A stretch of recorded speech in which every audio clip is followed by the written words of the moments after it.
Le président ougandais Yoweri Museveni, réélu en janvier pour un 6e mandat, a prêté serment mercredi. La cérémonie qui a eu lieu dans la capitale Kampala a été placée sous haute sécurité pour éviter toute manifestation de l'opposition. Des observateurs de la CEDEAO se sont rendus ce mercredi au Mali. Ils sont allés s'enquérir de l'état de progression du régime de la transition concernant l'avancement sur le calendrier électoral des prochaines élections présidentielles. Plus de 20 Congolaises ont affirmé avoir été victimes d'abus sexuels sous forme de chantage à l'emploi. Elles accusent des travailleurs humanitaires dans l'est de la RDC d'en être responsables.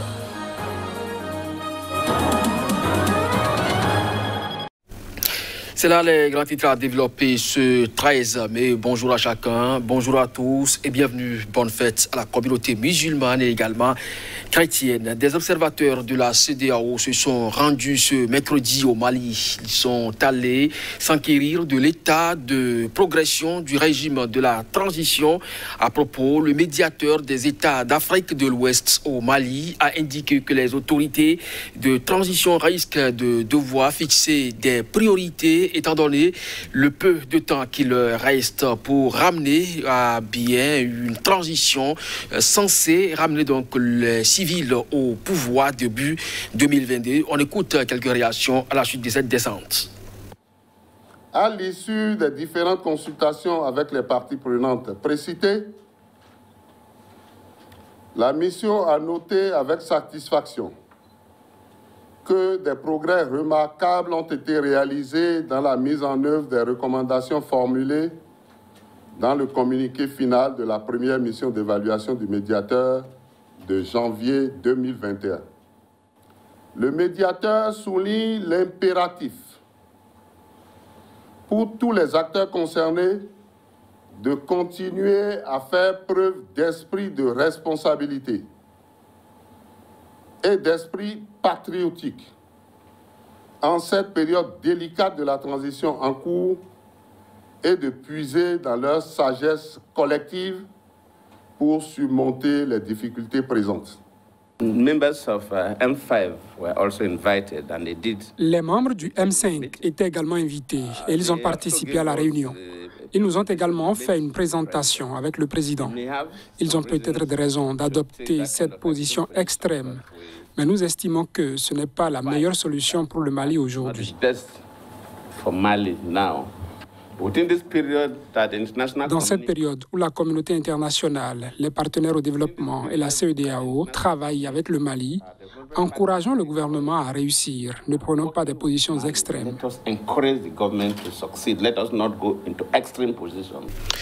Le président ougandais Yoweri Museveni, réélu en janvier pour un 6e mandat, a prêté serment ce mercredi. La cérémonie qui a eu lieu dans la capitale Kampala a été placée sous haute sécurité pour éviter toute manifestation de l'opposition qui conteste cette réélection.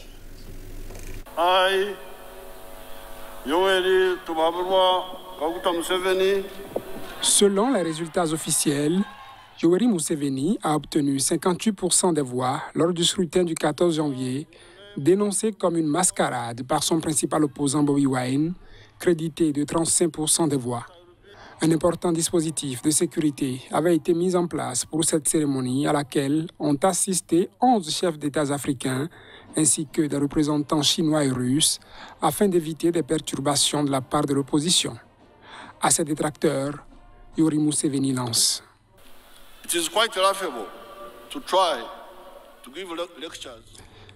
Il est assez risible d'essayer de donner des leçons sur la démocratie aux architectes d'un tel système.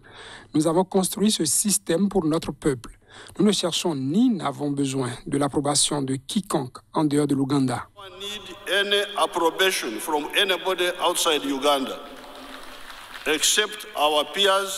À l'exception de nos pairs de l'Union africaine et du NEPAD, auxquels nous sommes liés par la fraternité, la solidarité et les valeurs communes africaines fondées sur le respect mutuel. Les principaux leaders de l'opposition, Bobi Wine et Kizza Besigye, ont indiqué que leur résidence avait été encerclée par des policiers et militaires en armes. Le porte-parole de la police ougandaise, Fred Enanga, a décrit la présence de policiers autour de leur résidence comme un déploiement de sécurité normale pour les VIP. Plus de 20 Congolaises ont affirmé avoir été victimes d'abus sexuels sous forme de chantage à l'emploi. Elles accusent des travailleurs humanitaires dans l'est de la République démocratique du Congo. C'est à travers une enquête publiée ce mercredi. Au total, 22 femmes de la ville de Butembo ont déclaré que des travailleurs humanitaires masculins intervenant dans le cadre d'une crise d'Ebola leur ont offert des emplois en échange de relations sexuelles, selon cette enquête de l'agence spécialisée The New Humanitarian et la Thomson Reuters Foundation. 14 de ces femmes ont déclaré que les hommes se sont identifiés comme étant des travailleurs de l'OMS, l'Organisation mondiale de la santé, indique cette enquête.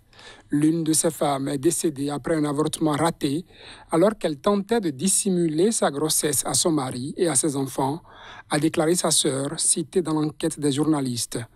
Important carrefour commercial dans le nord de la province du Nord Kivu, Butembo était un des épicentres de la 10e épidémie d'Ebola qui a fait 2200 morts entre 2018 et 2020. L'OMS, qui avait joué un rôle moteur dans la riposte de cette pandémie, a indiqué qu'une enquête interne a permis d'identifier 2 victimes potentielles, tandis que 14 plaintes, dont celles portant sur des cas présumés de viol, ont été déposées contre cette organisation, selon la même enquête. L'OMS s'engage à prendre des mesures rapides et énergiques au cas où son personnel pourrait être reconnu coupable d'avoir perpétré des abus, a déclaré sa porte-parole. Si je te donne du travail, qu'est-ce que tu me donneras en échange? Dit un message WhatsApp partagé avec les journalistes par une des accusatrices. Selon elle, ce message provient d'un Congolais rencontré dans un bar en 2019 et qui était arrivé à bord d'un véhicule portant le logo de l'OMS. Tu es une femme, je pense que tu sais ce que tu peux me donner. Poursuit le même message. La femme a déclaré avoir eu des relations sexuelles avec cet homme et avoir ensuite été employée par l'OMS en tant que femme de ménage, avant de tomber enceinte et d'avoir été forcée d'avorter. Au total, 7 organisations sont mises en cause dans ces agissements présumés de leurs employés, dont 2 autres agences de l'ONU. Au Tchad, la coordination citoyenne Waki Tama annonce une nouvelle journée de mobilisation pour le mercredi 19 mai prochain. Une nouvelle journée de protestation, donc malgré la répression violente des 2 dernières. Reportage. Les membres de la coordination citoyenne Waki Tama ont décidé d'une nouvelle journée de protestation contre la junte au pouvoir au Tchad le 19 mai prochain. Samedi dernier, la manifestation officiellement interdite mais tolérée par les autorités a finalement été violemment réprimée par les forces de l'ordre. Les autorités de transition assurent autoriser les manifestations sous certaines conditions, déposer une demande 5 jours à l'avance ou encore mettre en place un dispositif d'encadrement. Mais le mouvement Waki Tama, qui juge ces autorités illégales et illégitimes, refuse toujours de s'y soumettre. Le mouvement continue de dénoncer le coup d'État constitutionnel du Conseil militaire de transition qui a pris le pouvoir après la mort d'Idriss Déby. Il demande l'ouverture d'un véritable dialogue national. Les organisateurs de la manifestation comptent bien changer de stratégie pour se faire entendre. Le vice-président de l'Union des syndicats du Tchad a informé que désormais, dans chaque quartier, les gens vont s'organiser pour pouvoir marcher, se regrouper, faire un discours sur un carrefour, mais pacifiquement. La coordination rassemble des organisations de défense des droits de l'homme, des syndicats et des partis politiques d'opposition au Tchad.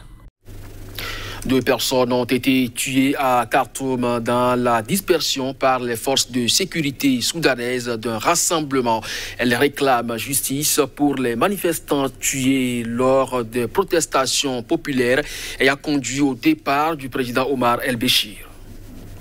Le Premier ministre soudanais Abdallah Hamdok s'est dit choqué par la mort des 2 manifestants, dénonçant comme un crime les tirs à balles réelles contre un rassemblement pacifique. Plusieurs centaines de personnes s'étaient rassemblées mardi soir devant le quartier général de l'armée, à l'endroit où des milliers de personnes se sont rassemblées en 2019 pour réclamer l'éviction du président Béchir et le transfert du pouvoir aux civils.